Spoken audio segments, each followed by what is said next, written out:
मुझे याद है आज आपका जन्मदिन है। मैंने आपके लिए एक छोटा सा गिफ्ट तैयार किया है। Please accept my gift. अरे पर इसकी क्या जरूरत थी? अच्छा कल्याणी जी, अब मुझे चलना चाहिए। कार्तिक के आदमियों ने टेबल पर एक ब्लैक बॉक्स गिफ्ट के तौर पर रख दिया और वो सब जावेरी मैंशन से चले गए। कल्याणी को पता था कि कार्तिक ने जो गिफ्ट दिया है वो प्राइसलेस होगा, लेकिन फिलहाल उस गिफ्ट से ज्यादा जरूरी मैम्बो अंकल का ख्याल रखना था। सो सब मैम्बो अंकल की देखभाल में लग गए और किसी ने भी उस ब्लैक बॉक्स को खोल कर नहीं देखा। नक्श नक्श नक्श, ये नाम ही कुछ ऐसा था कि लोग ना चाहते हुए भी इस नाम से भिड़ ही जाते थे। जब नक्श की जिगरी दोस्त हिमानी ने प्राची के पति को नौकरी से निकालने की धमकी दी, तब वो गिड़गिड़ाते हुए नक्श से माफी मांगने लगी। प्राची का घमंड चूर चूर हो गया था। ये देखकर नक्श हिमानी को समझाने लगा, ये दोनों माफी मांग रहे हैं, माफ कर देते हैं, तुम्हारे लिए भी आसान हो जाएगा क्योंकि इतनी जल्दी तुम्हें इस लेवल पर कोई एम्प्लॉय नहीं मिलेगा। आलोक, बस मिस्टर नक्श की वजह से तुम्हें आज जॉब से नहीं निकाल रही हूँ, लेकिन मैं तुम्हारा प्रमोशन रोक रही हूँ। तुम पहली वाली पोजीशन पर ही काम करोगे। तुम्हें ये ठीक लगता है तो ठीक है, वरना तुम जा सकते हो। नहीं मैडम, मैं पूरी तरह से सेटिस्फाइड हूँ काम करने के लिए। थैंक यू मिस्टर नक्श। Thank you Himani madam. शुक्रिया अदा करके प्राची और आलोक वहाँ से चले गए। वहीं कार्तिक और हिमानी नक्श को सूरत शहर के सबसे बेस्ट रेस्टोरेंट बोहो लेकर चले गए, जहाँ पर उनके पुराने दोस्त आकाश और रवीश उनका इंतजार कर रहे थे। नक्श ने उन्हें देखते ही गले लगा लिया। अरे आकाश, ओ वाओ, अरे रवीश भाई तुम भी यहाँ? नक्श भाई कैसे हो आप? पिछले कई सालों से हम आपको ढूंढ रहे थे। आज आपको देखकर बहुत खुशी हो रही है। आकाश, मुझे कार्तिक ने बताया कि बोहो तुम्हारा रेस्टोरेंट है।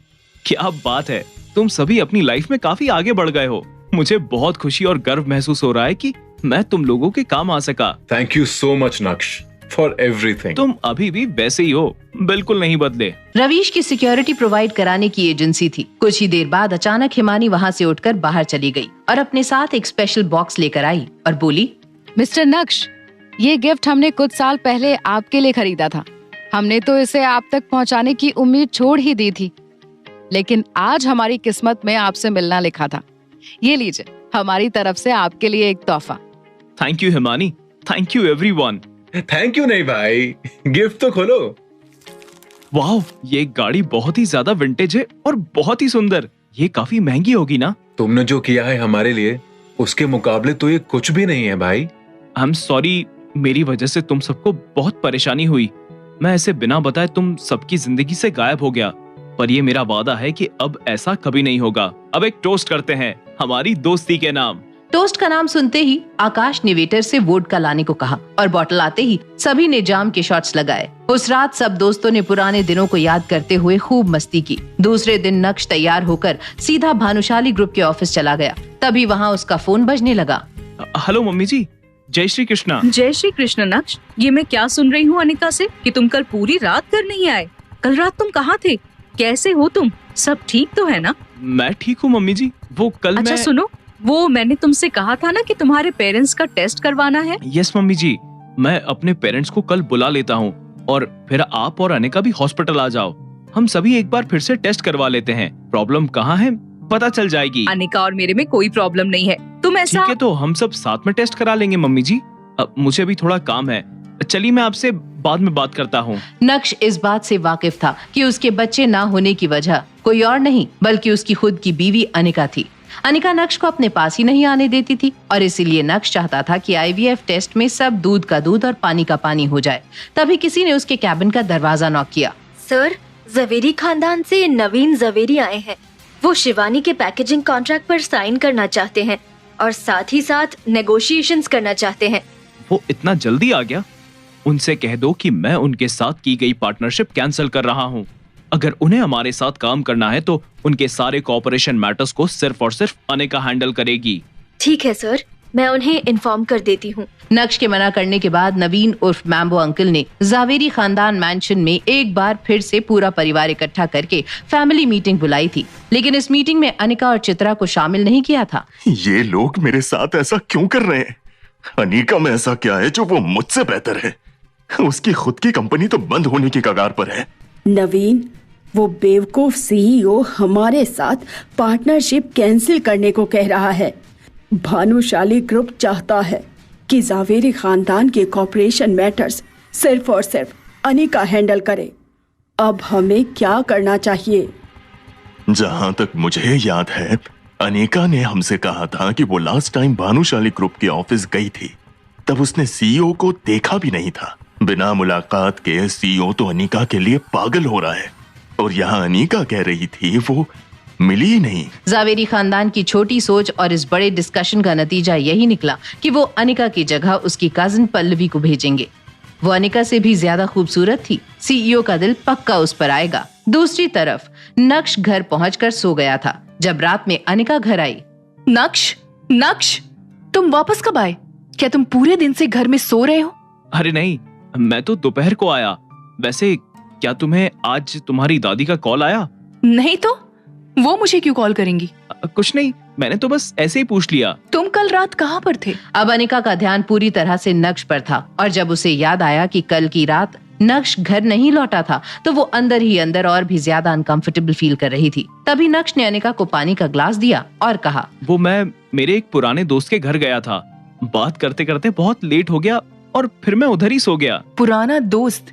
क्या वो मिस्टर पटेल है, होटल प्राइम स्टार वाले? बिल्कुल सही पहचाना तुमने। मुझे तुम्हारी इस बात पे भरोसा नहीं हो रहा है। अरे अनिका, बात छोड़ो ये सब, जाओ और मेरे लिए मैगी बनाओ। मैं डिनर करके नहीं आई हूँ। नक्श मैगी बनाने किचन में चला गया और यहाँ चित्रा मौका देखते ही मुंह टेढ़ा करके अनिका के बगल में आ गई।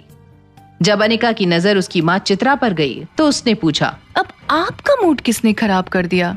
चेहरे पर 12 क्यों बजे हैं? अनिका बेटा, मैं तो बस तुम दोनों को लेकर ही परेशान हूँ। बार बार तुम दोनों का IVF प्रोसेस फेल हो जाता है।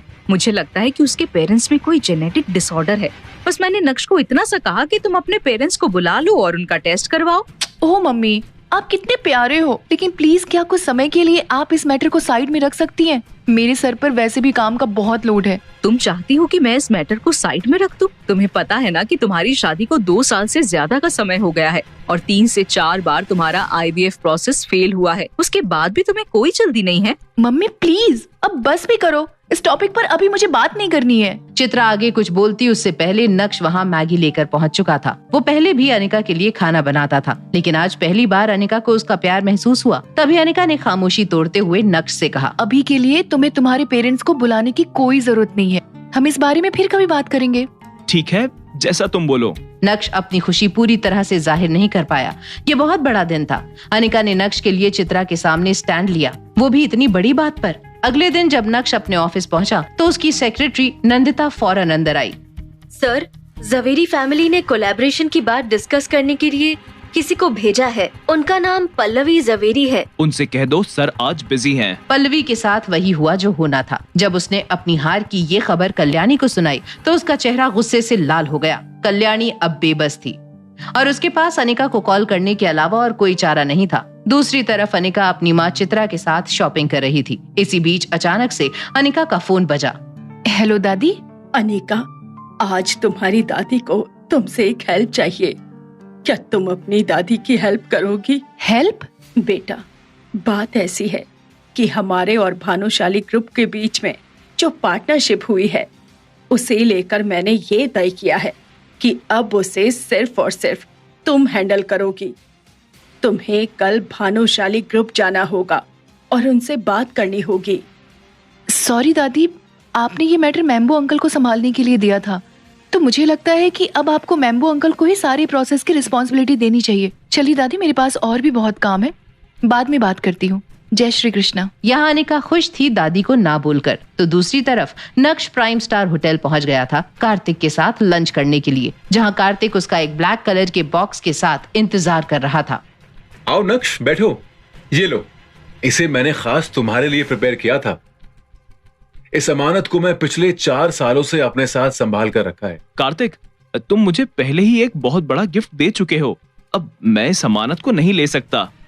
ये चीज मेरे किसी काम की नहीं है। मेरी हेल्थ एकदम परफेक्ट है। तुम पहले भी कमजोर थे और अभी भी कमजोर नजर आ रहे हो, इसीलिए स्पेशली इस चीज को मैंने तुम्हारे लिए ढूंढा था। इस बात से नक्श थोड़ा हैरान हुआ, लेकिन कार्तिक की बात भी सही थी कि तभी कार्तिक का फोन बजने लगा। फोन उठाने के बाद कार्तिक के एक्सप्रेशंस कुछ ज्यादा ही सीरियस हो गए थे। कॉल रखने के बाद कार्तिक ने नक्श से कहा, माफ करना दोस्त, मुझे लगता है कि आज का लंच तुम्हें अकेले ही करना पड़ेगा। कुछ जरूरी काम आ गया है और उसे तुरंत सेटल करना है। मैं समझ गया, जल्दी जाओ और अपना काम खत्म करो। मैं इस अजीब गिफ्ट को चेक करता हूँ तब तक।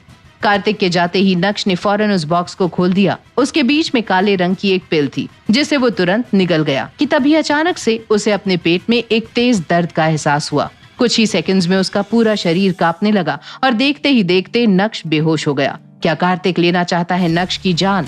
आखिर अब कैसे आएगा नक्श को होश? कैसे बच पाएगा नक्श उस ब्लैक पिल वाले जहर से? आखिर क्या होगा नक्श का अंजाम?